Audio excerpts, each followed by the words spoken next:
The atmosphere absorbs about 25% of the solar energy coming from the sun and reflects another roughly 25%. That leaves about 50% of the solar energy reaching the surface of the earth. Feels like all 50% of that is in my face right now. 45% of the total solar energy is going to be absorbed by the surface of the earth. So if I pick up this rock right now, it feels warm to the touch, and that is due to that solar energy being absorbed by this dark rock.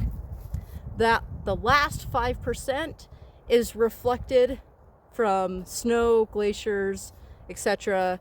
On the surface of the earth. That's called the albedo effect. The albedo effect says that the lighter or whiter a surface is, the more energy it's going to reflect, and the darker a surface is, the more energy it's going to absorb.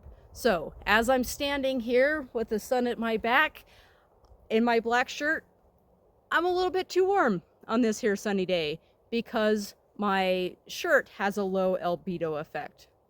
But my script has a high albedo effect, which is shining me right in the eyes.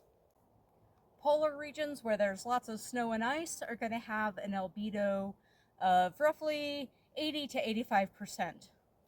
Whereas forested regions, like where I'm actually at right now, are going to have a much lower albedo, typically around 5%. If we look at the aerial view of this forest, we'll see that it's mostly dark green year-round, thanks to all of our ponderosa pine.